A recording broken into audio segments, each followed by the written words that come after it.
Did you ever get feedback from your professor about those percentages that I was helping with? Oh, not yet. I mean, but, I think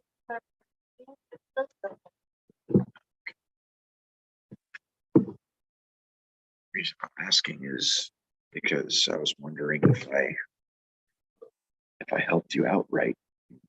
but I think that might be that's the thing, because my classmate, they have something similar to that, like with the percentages, but they didn't really mention in all of them for the objectives. Okay, great. Yeah. It's just a matter of rephrasing all the individual cells. I think I might need. I don't think I changed. I need a. So what are we doing today? Mm,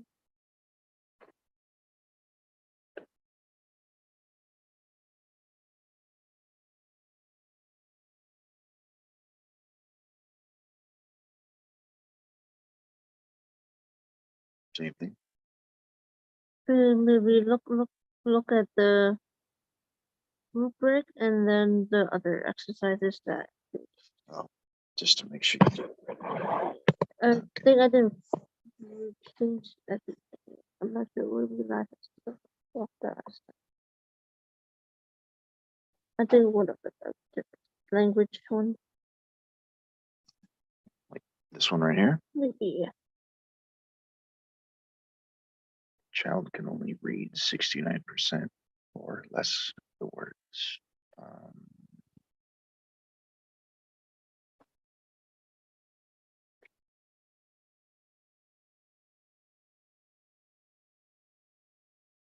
Child can read.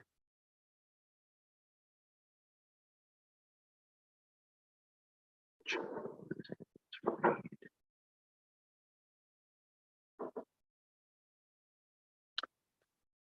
Let's replace can with is able to.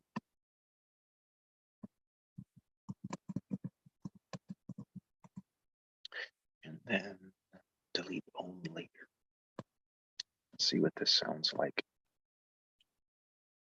Child is able to read 69% or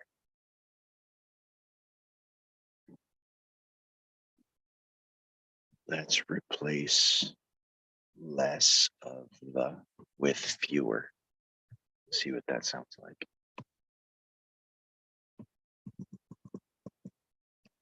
Child is able to read 69% or fewer words. How does that sound?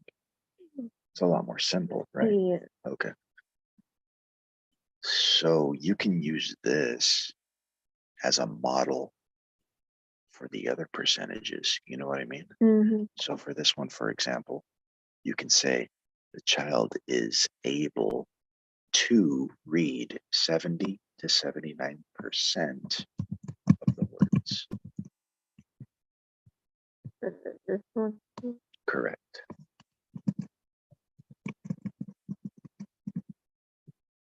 Child is able to read 80 to 89% of the words, and then that one, child can read 90 to 100% of the words. Good. Just like that. And then language objective 2. Child's writing 69% or less of comprehensive sentences. It uses incorrect grammar, tenses, and parts of speech.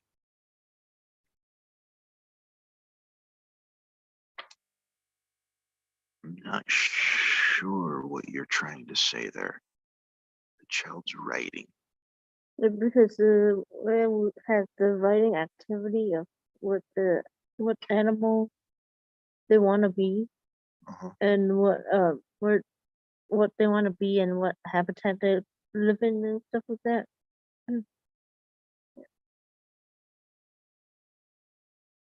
Or like this one is this is with the writing part.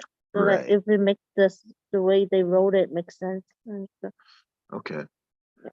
So what I'm wondering though is whether or not the percentage Would make sense here. Yeah, exactly. I'm thinking maybe for this row right here, it might not be appropriate. Let's see, child writing 9% or less of comprehensive sentences and uses incorrect grammar.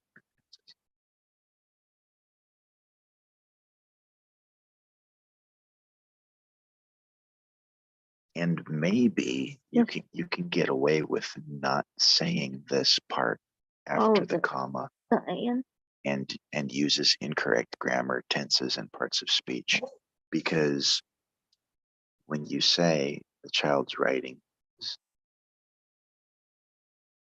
is 69% or less accurate, it's assuming that it's taking all this into account as well. Do you know what I mean? Mm.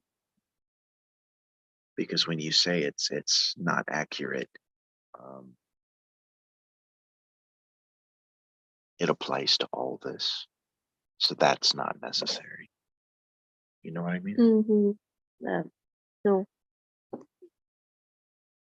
Yeah, I would eliminate all this up to that comma and then replace that comma with a period. Just like that. And then maybe rephrase this a little bit so it makes a little more sense.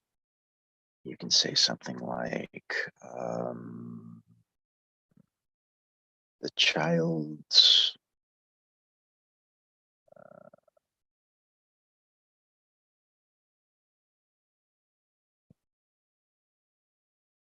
the child writes at a, well, don't type yet. I'm still trying to think of a way to say that. The child's writing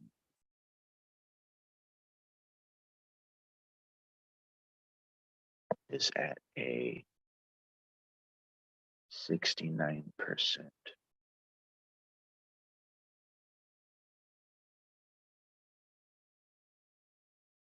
comprehensibility or less.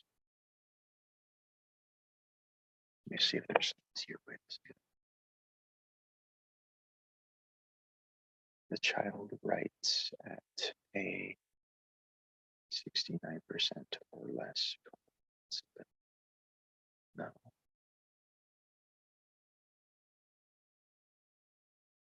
Child's writing comprehensibility.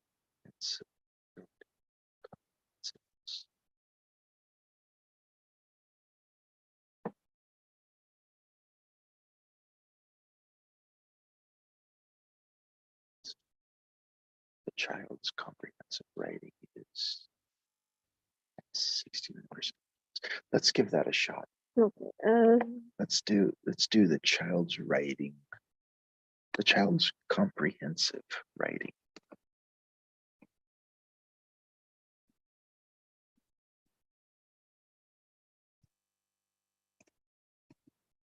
is at 69% or less. So full stop right there after less. Okay. So the child's comprehensive writing is at 69% or less. How does that sound? Yeah. Is that okay with you? Then with the people. Yeah. Just keep in mind that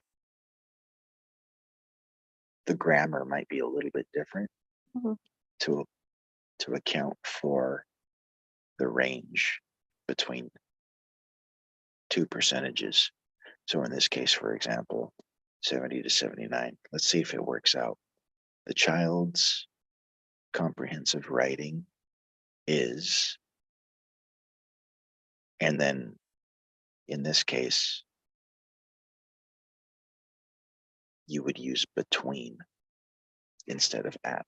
For this one? Yeah. Everything else would be the same though.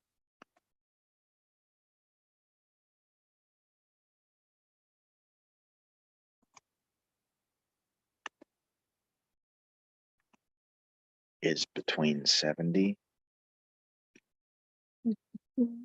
and then replace to with and 79%.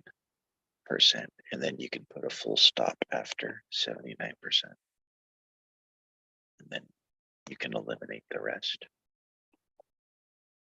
So the child's comprehensive writing is between 70 and 79%. How does that sound? That good? And then this right here can model the same exact format. Same method. Yeah, just using the different percentages for that one.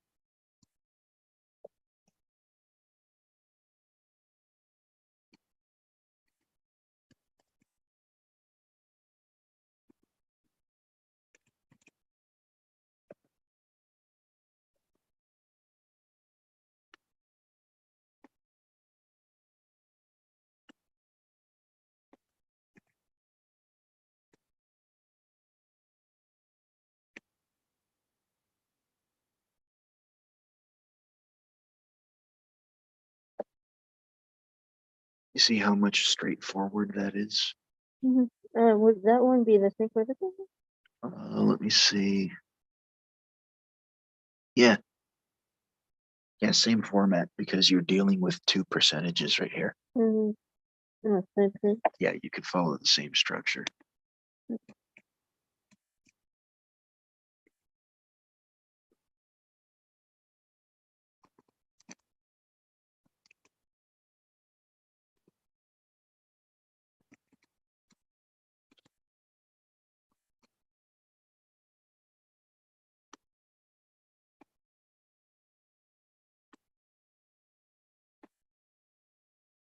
This one and The child's comprehensive writing is between 90 to 100%. Yeah. What do you think? Yeah. Is that all right? Okay. Is this the last one? One more. Okay. For the same. All right. Child is unable to pronounce 69% or less of words and speaks broken English. Okay. So for this one right here, I think it's a good idea if you just say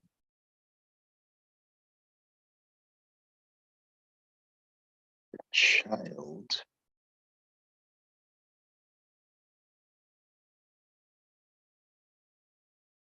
pronounces 69% or less of the words, and that's it.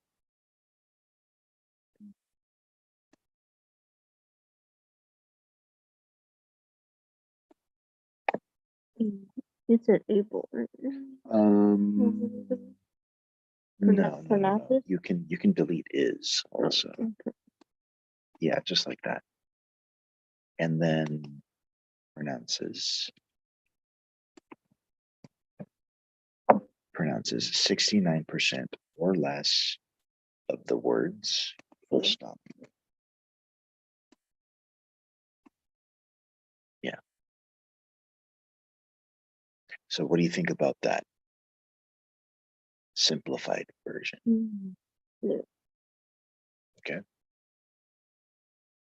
And then for these other ones, as before, you would just need to switch up the grammar a little bit so it's more appropriate to two percentages.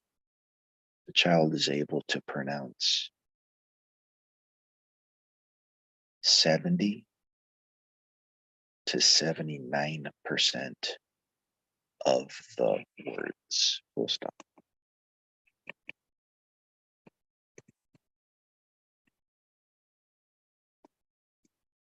The child is able to pronounce 70 to 79% of the words.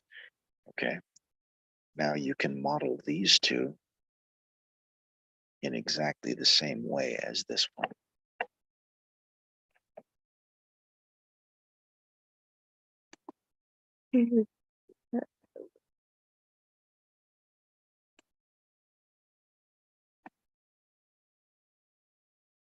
Child is able to pronounce 80 to 89% of the words. Okay, good. So this one does it.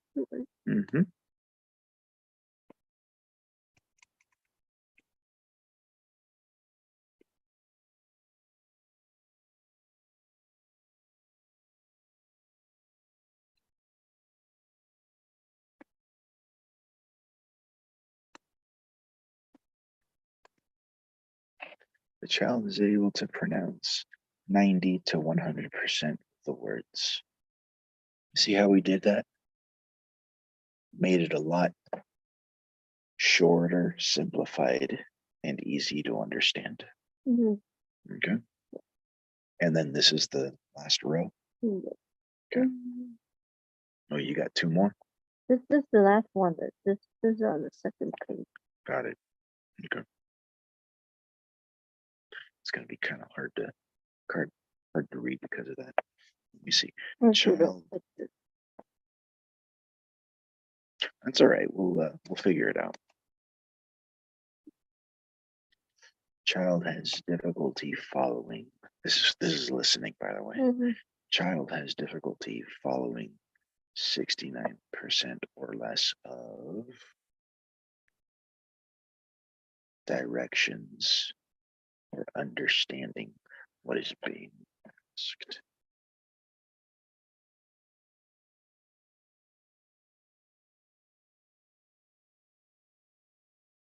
Scroll back up.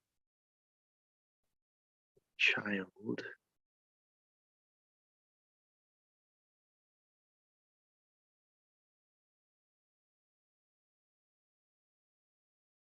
let's go with the child understands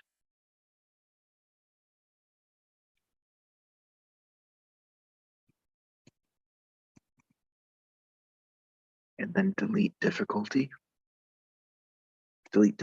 and following. 69% or less of directions, or scroll down.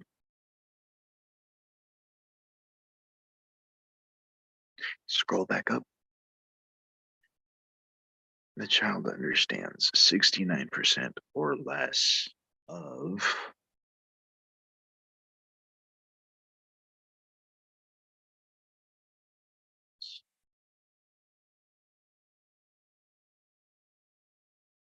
insert the word the right after of. Let's see what that does.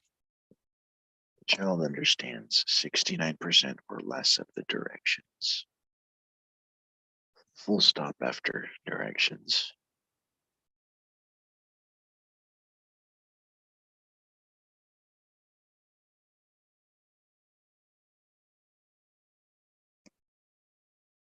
Scroll back down just to make sure you deleted it. Okay, got it.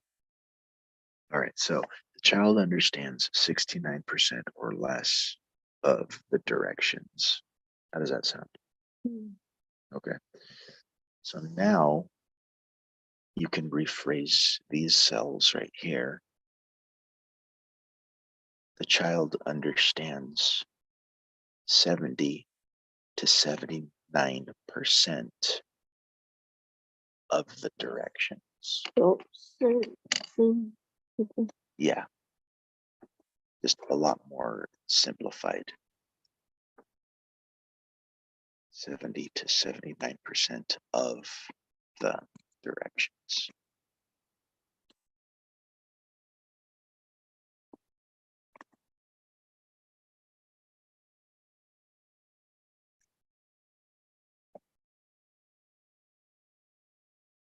Just like that. And that same pretty. Correct. You can use that as a model for the next two.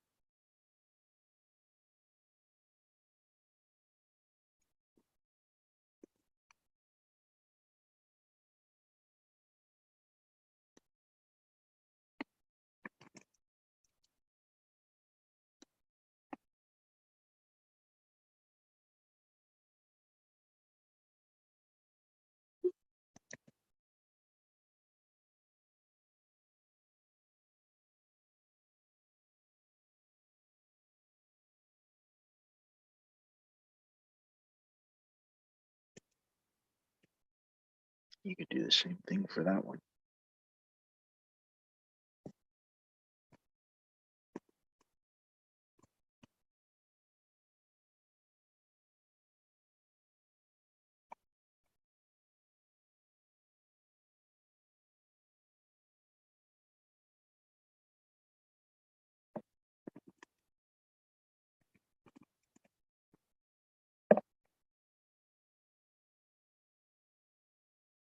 You made it all fit on one page. Did you notice that? Yeah. There's one more thing, one more Yes. suggestion that I want to make. What do you think about replacing child with student? For all of them? Yeah. What do you think about that? So instead of this saying the child pronounces or names 69% or less of the different habitats, you could say the student pronounces or names 69% or less of the different habitats. What do you think about that?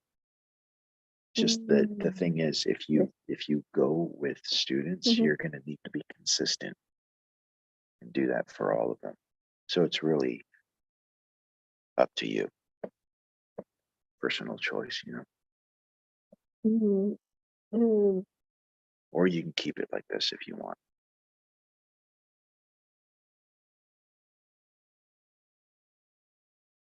I think I will change student. Okay. And you don't have to do that right now. You could do that at another time when you get a chance, because you don't have to change anything else. If you replaced the child noun with student, it doesn't change the grammar. Everything else can stay the same. Okay.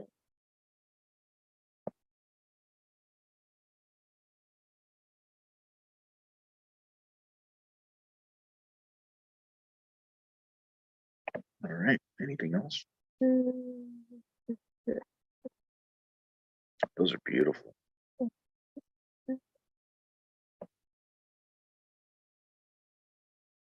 Oh.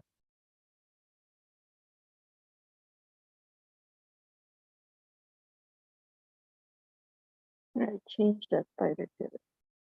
Good idea. Yeah, because that camel spiders, they're not real spiders. I don't know what they are, but black widows are definitely spiders.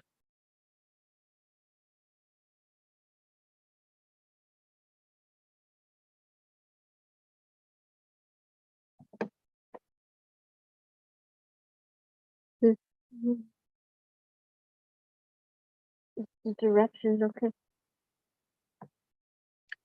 Group the animal with the correct habitat that it belongs to. Cut the pictures out from the ones supplied and paste them in the chart that describes the habitat. Delete the S at the end of describe. Okay. Yeah, that checks out. Yeah. These were this is the same pictures from up the one up on top. Okay. And then this was the question from the video about the video for the animals. Answer the following 5 questions while watching the video about animal habitats. What is an animal's home called?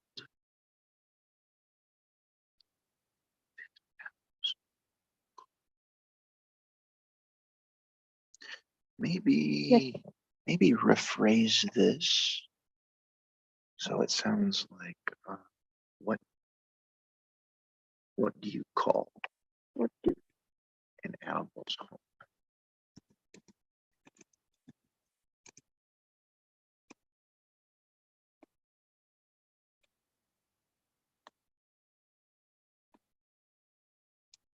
What do you think about that? Yeah? Which 2 habitats can you find birds in? That sounds good. What habitat can fish, dolphins, and seahorses live in? I would replace can with do.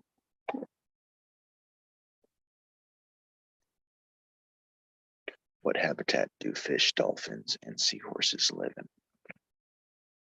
Which habitat has animals like monkeys, squirrels, and raccoons?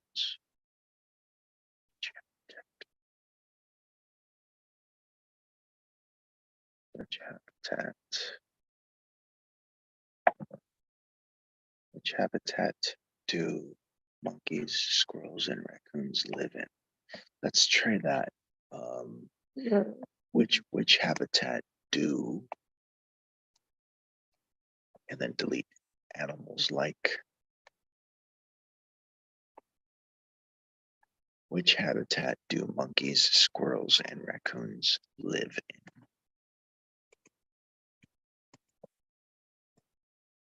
Does that look okay? Okay. What are the different bodies of water? What are the different bodies of water?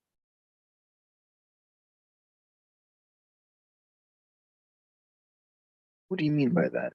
Different bodies of water? Are you talking about like the Pacific Ocean, Atlantic, etc.? The pond, those. Oh, like a pond, a lake, a river. The different types. Okay. Different bodies of water. I wonder if that's the correct way to ask that question. What are the different bodies of water? Because in the video, it really just mentioned kind of like two types of water. There was like a pond and maybe like under the waters, the oceanish. And do they call them bodies of water in the video? I think one of it's kind of the body. Okay.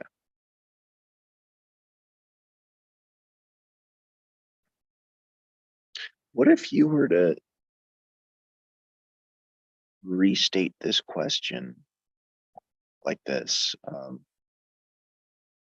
How many different bodies of water can you name?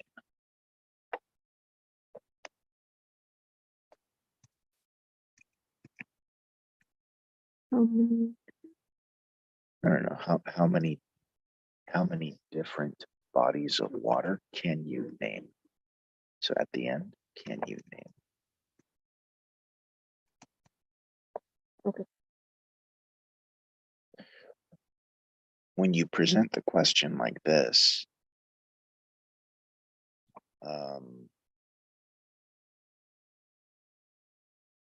the students might not feel as though there's a specific number that they have to name. They're encouraged to write down what they know. Okay.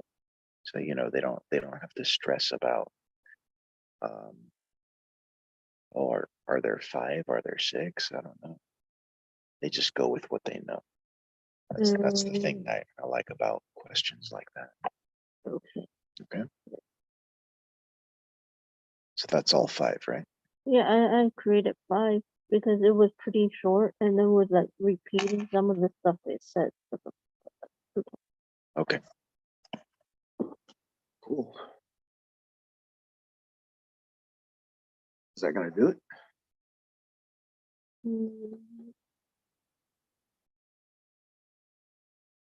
And this was the thing. Those are nice. Is this okay? Draw lines to match up the animals and habitats to their correct habitats. So you draw lines to match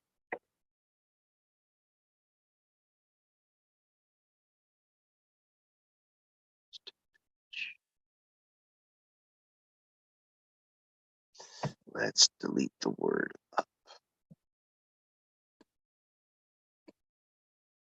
Draw lines to match the animals.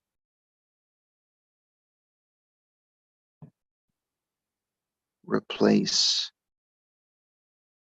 and habitats to with the word with. With.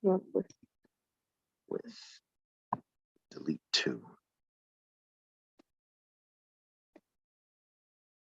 Draw lines to match the animals with their correct habitats.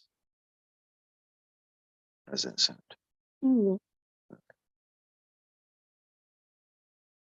All right, what else? Mm.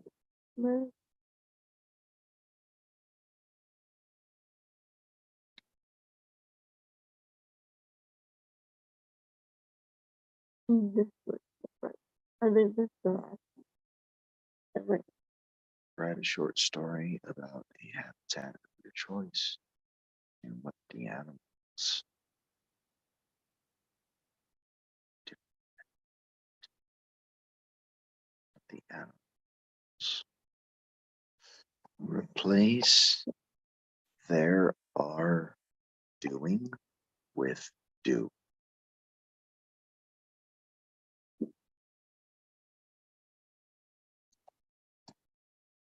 Let's see what this sounds like. Write a short story about a habitat of your choice and what the animals do in their habitat. How does that sound? Okay. Use one of the following sentence starters. Okay. The habitat of my choice is the desert because, the forest because, the ocean because. Okay.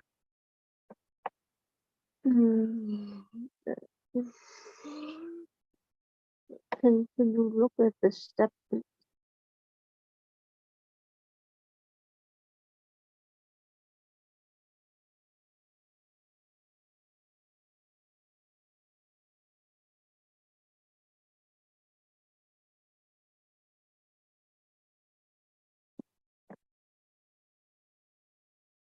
Group work. Students will be put into groups of 3 with 7 kids. Students will be put into groups of 3 with 7 kids. How many people will be in each group? 3 or 7? The so-called I have said the number of students was 21. So that means there are going to be 3 groups of 7 students or 7 groups of 3 students. I think the other one, the seven group. 7 groups of 3 students. Okay. So you might want to rephrase this so that detail is more clear. You can say the students will be put into 7 groups of 3. 7 groups of 3, yeah. And then you can put a full stop after 3. Water, forest, desert. Each student will pretend to be the animal that comes from their habitat. Well, that sounds like fun. Water, fish, jellyfish, crab. Okay. Give each student an animal picture and have them find which group they belong to of the 3 habitats. Okay. Sounds like fun. They get to be animals. Yeah. So what's next?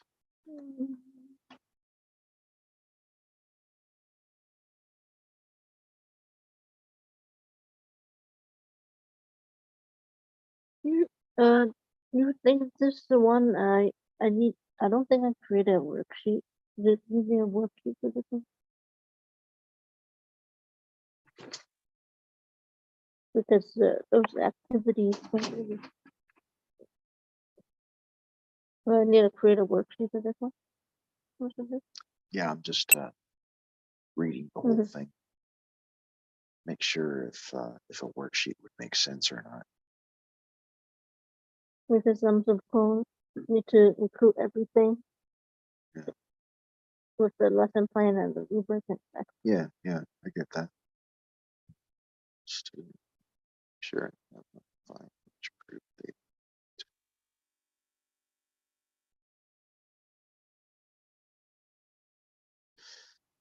Yes.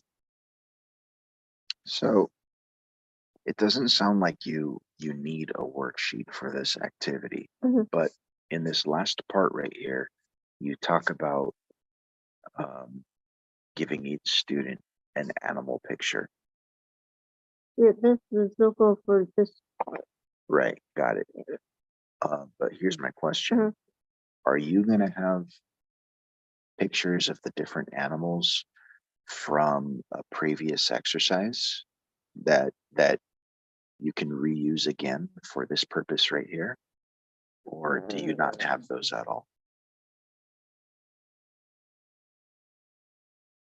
I think it'll be the one that where I had the little chart with the mini pictures. But this be tiny, very tiny, and it'll be on the worksheet already.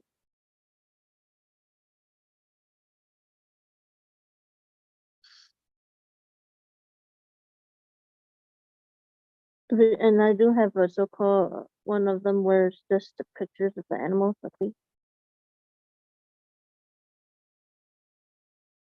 So you're going to need to reprint another set, I think, so that they can use them. And what age? This was so-called second grade, and they're so they're going to be little kids. Beginners.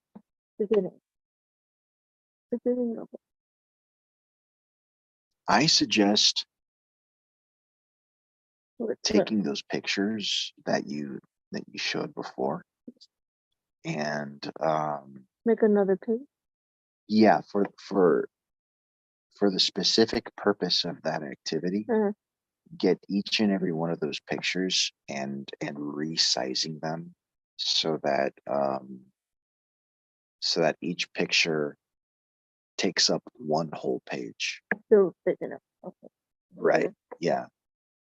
And the reason I say that is because it's going to be a lot easier when dealing with small children. You're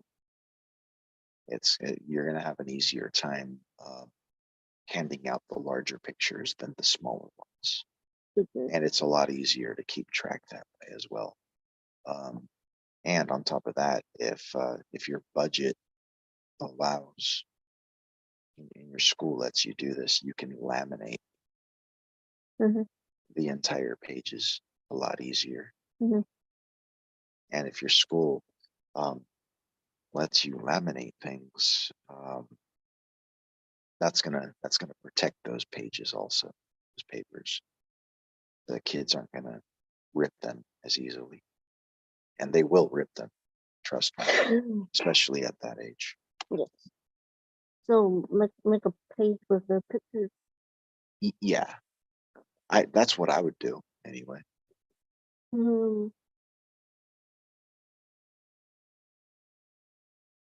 Because that way they can hold it in their hands and look at it.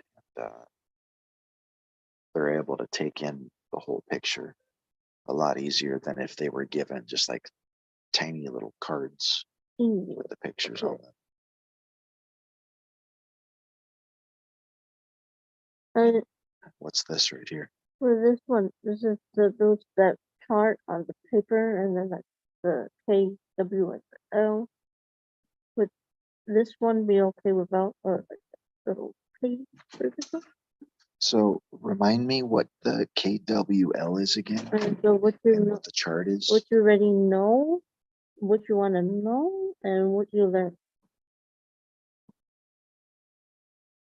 Would I need like a page for it or just? Okay, let me see. because I don't think I went back to this part. This is so-called introducing it. Okay. Look at the last activity is them reading the stories they wrote. Okay.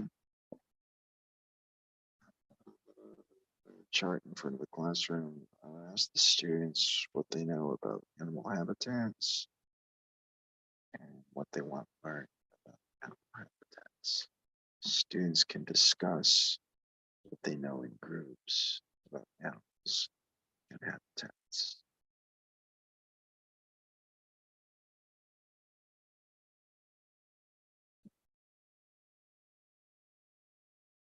Maybe not a worksheet, but you can ask them to pull out like a notebook or a piece of scratch paper. And when they're discussing in groups what they already know about animals and their habitats and what they want to know, you can use that as a brainstorming activity and let them discuss amongst each other in groups and have one person in each group be the note taker. and write down what everybody in the group already knows about that topic. And then at the same time, you can have them write down what they want to learn. No, okay. So you see what I mean? Not necessarily a worksheet, but you can have them write stuff down nonetheless. Okay. But if I were you, I would make sure to save some time at the end of that activity, just a little bit of time, no more than maybe like about 3 to 5 minutes, to give each group a chance to share what they have. Okay. All right.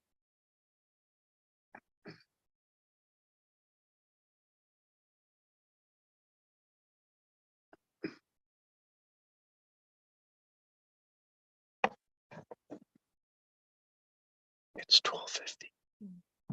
Okay.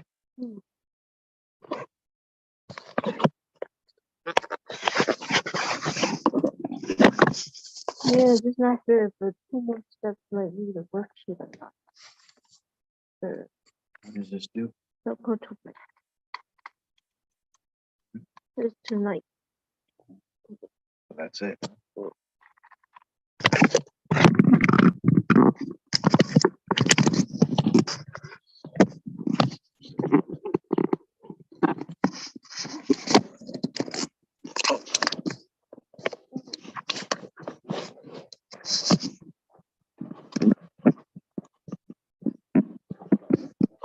Yeah.